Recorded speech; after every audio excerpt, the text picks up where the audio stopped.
Have you ever considered that every conversation you have is really just a conversation with yourself? That's where I've been the last few days in my sessions with my one-on-one clients, in my email conversations with clients, and in my groups working with men and women. It's really just getting to this undeniable place where I can't ignore, as I have worked on my spirituality and my meditation, my practices over my entire life since I was aware of the metaphysical side of things as early as 10, 11, 12. As I keep leveling up my awareness, my understanding, my own rituals, and integrating further within myself as I help others integrate within themselves, this reoccurring theme keeps evolving and showing me that I'm really just having a conversation with myself.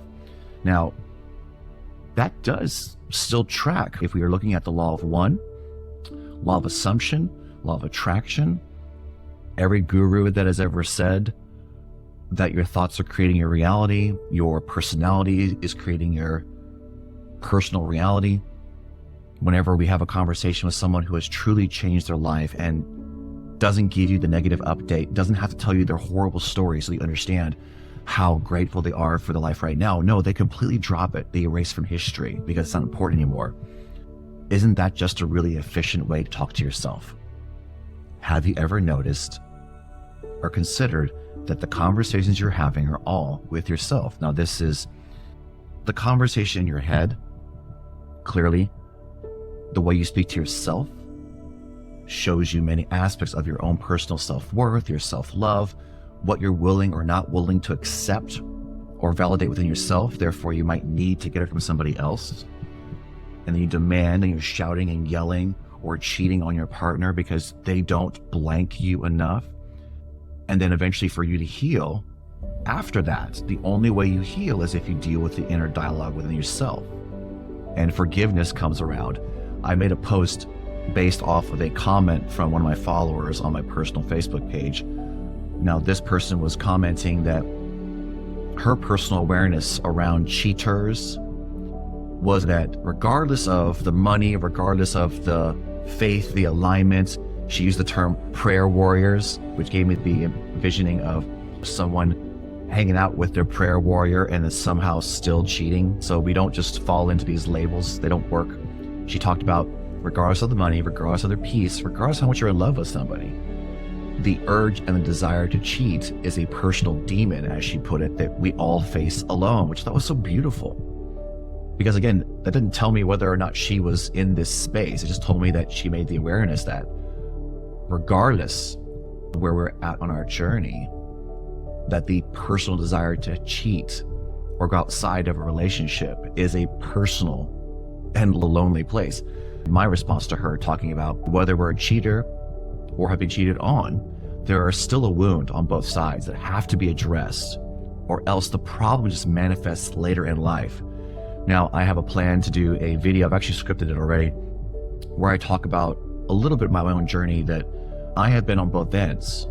And even though I'm aware that I was cheated on many times by many different partners before I ever became a cheater myself, I know that I had to deal with that wound, because if I had dealt with the wound of being cheated on, I never would have become a cheater at any point in my life.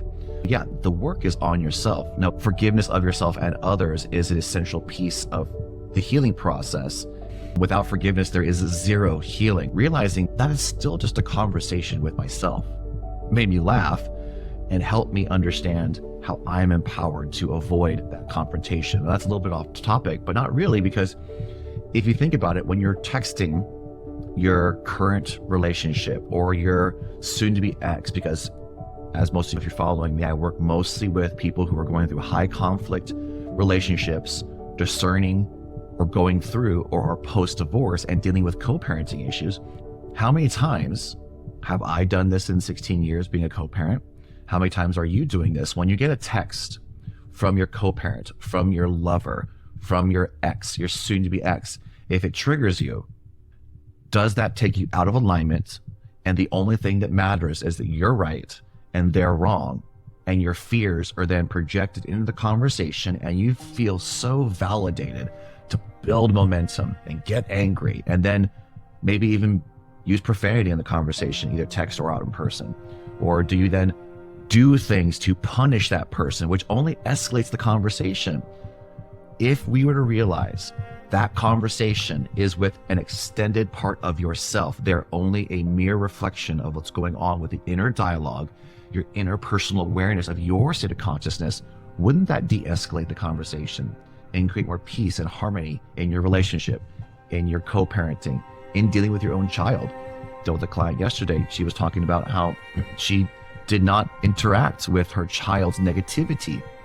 She made a comment to her, "Mom, you hate me, don't you?" And she said, "Yes, I do." And of course, the daughter just immediately goes, "Oh, how could you say that to me?" And she says to her, "Sweetie, I tell you I love you all the time. If you don't believe me, there's nothing I can do about that." So profound, so powerful, and a great teaching moment for both my client and for her own daughter, because again, after that, the daughter shifted, changed, and has literally started behaving differently ever since that conversation. Why? Because the mother did not get in the hole. She didn't have that argument with herself. She spoke to herself very matter-of-factly, and that's where the power comes in. I'm also working with a gentleman. He saved the marriage, meaning that they were going down the route of divorce, doing the work with me within a 6-week period of time. Through the 6 weeks of working on his visualization, leaning into his inner dialogue, his positive assumption, not surrendering to the urges from the 3D world and being reactionary, not going into action, practicing pause, surrender, peace, meditation and prayer, and study. She dropped everything. I reminded him to go back to the beginning of the work where he made a miracle. Several miracles happened within 6 weeks or less. He's gotten lazy lately. And that's a message to myself. Where am I getting lazy? So I coached him, go back to the beginning. No matter what is said, lean into your positive assumption. Don't react the way you have been reacting. Your reaction is creating your reality. And within 1 week, he's already seen a shift. He learned once again, for the umpteenth time, he moved mountains. He shifted his reality through his positive assumption and the power of surrender and peace and silence. I have another client who came back to me recently. I have a video for her that I already put out last month about this, and she came back a couple days ago for another session for an update on her epiphanies, on her awarenesses. When she let go of her negative assumption about her ex-husband getting married, when I advised her to let it all go, she's now seen revelations about that entire experience. She's been going towards a new career path, shifting to the positive. She now received an offer of her services. As a true expert in her field, the offer wasn't good enough for her. She didn't feel the need to, I have to take this out of desperation. She dropped all that and leaned into her self-worth, knowing that she was worthy of more.